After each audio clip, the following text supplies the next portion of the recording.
ये सब टेक्निक्स आपको डालनी पड़ेगी भैया, बिल्कुल सही। कभी अगर मान लो रिलैक्स कर रहे हो, बिल्कुल एकदम पढ़ने की इच्छा नहीं है, इच्छा जीरो वाला केस है, किस डायरेक्शन में आपकी प्रिपरेशन जा रही है, सबसे पहले आपको अपनी डायरेक्शन पता करनी होगी। और सर डायरेक्शन जो है वो पता है 2 पैरामीटर से आराम से पता हो जाती है। तुम प्लान वो बनाते हो जिसमें सोचो कि जीरो बैकलॉग हो जाए। जल्दी से मुझे बताइए कि वर्किंग और शेड्यूल आपका कैसा चल रहा है, क्योंकि कई दिन हो गए हैं आपको यहां आए हुए, कई दिन हो गई है, फ्रीक्वेंसी अब मैच कर गई है। अब काम की बात करते हैं कि किस डायरेक्शन में आपकी प्रिपरेशन जा रही है। सबसे पहले आपको अपनी डायरेक्शन पता करनी होगी। और सर डायरेक्शन जो है वो पता है 2 पैरामीटर से आराम से पता हो जाती है। सबसे बढ़िया चीज तो हमें टेस्ट बताते हैं, क्योंकि पढ़ने का मायना बहुत सारे लोगों के अलग अलग है। एक बोलेगा कि सर मैं तो पढ़ता हूं, जैसे मैं भी अपने टाइम पे पढ़ता था। सर आप क्या पढ़ते रहते थे? मैं सारा दिन फिजिक्स और मैथ्स ही पढ़ता रहता था, केमिस्ट्री नहीं पढ़ता था। बट तुम पढ़ तो रहा हूं, कोई मुझे अगर देखेगा, कोई अगर दूसरा इंसान मुझे देखेगा, वो तो ये बोलेगा ये पढ़ता रहता है, बिल्कुल सही।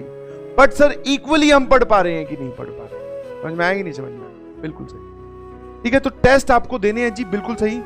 चाहे आप कोई सा भी बच्चा उठा के देख लो, कोई सा भी बच्चे से बात कर लो, टेस्ट से जो नहीं घबराया उसी ने अपना जेईई में नाम बनाया, ध्यान रखना, बिल्कुल सही। टेस्ट तो आपको देना ही देना है, चाहे छोटा हो, चाहे बड़ा हो, चाहे एडवांस हो, चाहे मेंस हो, हर टाइप का टेस्ट आपको देना है। बिकॉज टेस्ट के अंदर जाकर ही situation of anxiety, situation of uncomfortable situation घर पे नहीं पैदा हो सकती, टेस्ट के अंदर ही पैदा होती है जब टाइमर स्टार्ट हो जाता है। तो टेस्ट देना है आपको। दूसरा, तो 2 पैरामीटर मैंने बोले ना कि 2 पैरामीटर्स होंगे जो आपको बता देंगे कि आपकी जो प्रिपरेशन है वो सही डायरेक्शन में है कि नहीं है। एक तो टेस्ट साफ साफ बता देता है कि हाँ भाई तुमने कहां गड़बड़ की। दूसरा है ध्यान रखना,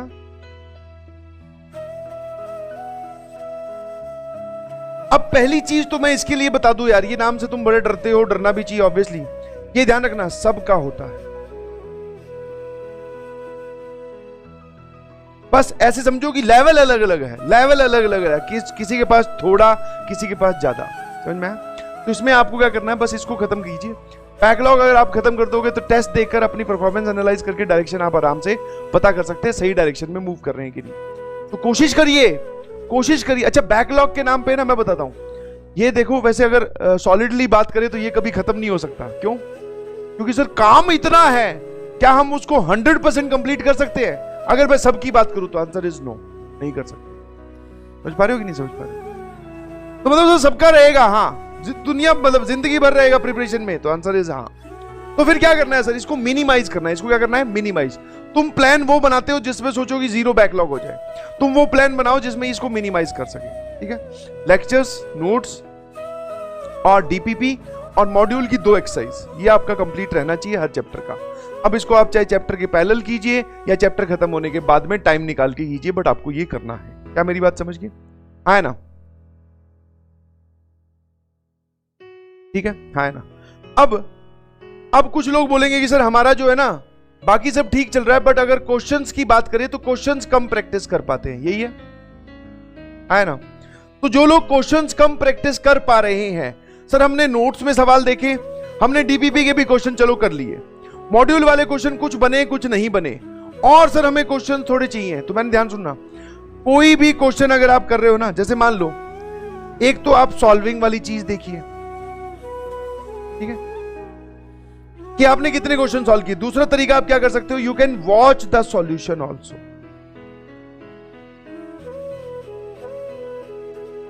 आप सॉल्यूशंस भी देख सकते हो। जैसे मान लो आपने एक एक्सरसाइज आपकी पूरी रह रही है, जस्ट मतलब इसको इमेजिन करने की कोशिश करो, बट ये अपनी फर्स्ट प्रायोरिटी नहीं होनी चाहिए सॉल्यूशन वॉच करने वाला।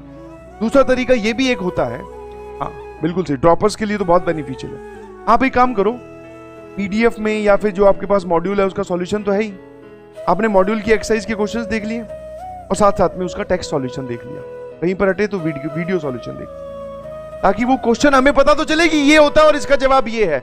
जवाब मतलब मैं ये नहीं बोल रहा हूं कि ऑप्शन हट के चले जाओ, ऑप्शन बी होता है, नहीं जी। अगर आपके पास टाइम है तो फर्स्ट जो सबसे इंपॉर्टेंट चीज है आप उसकी प्रैक्टिस करो, बट अगर फिर भी हमारे पास टाइम का कंस्ट्रेंट है तो सॉल्यूशन देख देख के सवालों को निपटाओ, और ध्यान से देखने हैं सॉल्यूशन, कि हाँ सवाल का सॉल्यूशन देखने से पहले खुद सोच लिया कि अच्छा इस डायरेक्शन में हमें सोचना था, ये सर ने क्वेश्चन वहां करवाया है, वैसा कुछ सोच लिया। समझे कि नहीं समझे? अब जो लोग बोल रहे हैं कि PYQ सफिशिएंट है, आप इसमें एक PYQ का भी जरूर चैनल रखिए प्लीज, ठीक है।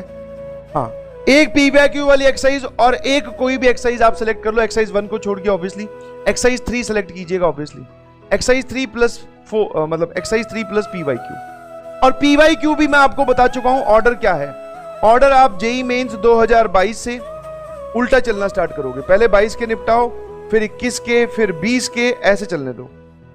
समझ में आएगी नहीं समझ में? अगर आपके पास चैप्टर वाइज PDF बनी हुई है, चैप्टर वाइज आपके पास मटेरियल है तो बहुत अच्छी बात है, ठीक है। और साथ में जेईई एडवांस भी चल रहा है।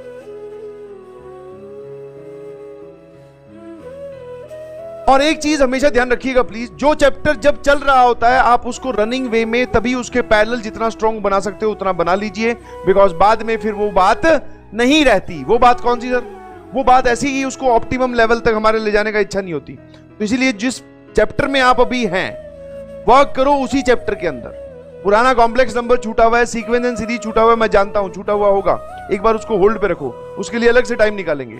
अभी मैट्रिसेस डिटरमिनेंट चल रहा है तो मैट्रिसेस डिटरमिनेंट पे ध्यान देना, वरना मैं आगे आगे चलता रहूंगा तो पीछे पीछे कभी मैच ही नहीं कर पाएंगे। और जो लोग बोल रहे हैं कि पिछले कॉन्सेप्ट भूल रहे हो, तो भैया देखो मैंने वापस आपको बोला कि एक चैप्टर को आप जितना स्ट्रांग वहां रहकर तैयार कर सकते हो रनिंग वे में जब वो चल रहा है, वो डिपेंड करता है कि अब आप चीजें भूले कि नहीं भूले। आगे आपने चीजें ऊपर ऊपर से पढ़ी है तो ऑब्वियसली भूल ही जाओगे और वो ना ही दोबारा से पढ़ी जाएंगी और ना ही वो समझ में आएंगी। आपने चीजें एकदम डेप्थ में पढ़ी है, जो बताया गया वो एग्जांपल्स किए हैं, क्वेश्चन सोचे हैं, तो फिर वो नहीं भूलोगे। एक बार लगेगा आपको ऐसा कि भूलने लगा हूं, लगेगा ऐसा कि भूलने लगा हूं, बट सर हमारे पास उसके शॉर्ट नोट्स हैं, उसके इंपॉर्टेंट फॉर्मूला दीवार पे चिपके हुए हैं, और हम वो जब खड़े होते हैं ना स्टडी टेबल से 5 मिनट के लिए अपनी कमर सीधी करने के लिए तब भी देख लेते हैं, बोले अच्छा ये होता है। ये सब टेक्निक्स आपको डालनी पड़ेगी, समझ में? हाँ, ये सब टेक्निक्स आपको डालनी पड़ेगी भैया, बिल्कुल सही। समझ में आएगी नहीं समझ में? और ऐसे ही कभी अगर मान लो रिलैक्स कर रहे हो, बिल्कुल एकदम पढ़ने की इच्छा नहीं है, इच्छा जीरो वाला केस है, सर हमारे साथ तो इच्छा जीरो वाला केस कई बार होता है। मैंने कहा उस चीज को देख ऑप्टिमाइज कैसे करते हैं। नोट्स लेके बैठे पुराने चैप्टर के, अब पढ़ने की इच्छा नहीं है, मतलब ऑफिशियली अगर आप बोलो तो मैं अभी पढ़ाई वाला टाइम नहीं है मेरा, ये मैं तो ऐसे नोट्स देख रहा हूं बस। तो ऐसे आप रिवाइज कर लीजिए, समझ में आएगी नहीं समझ में? ऐसे रिवाइज कर लीजिए।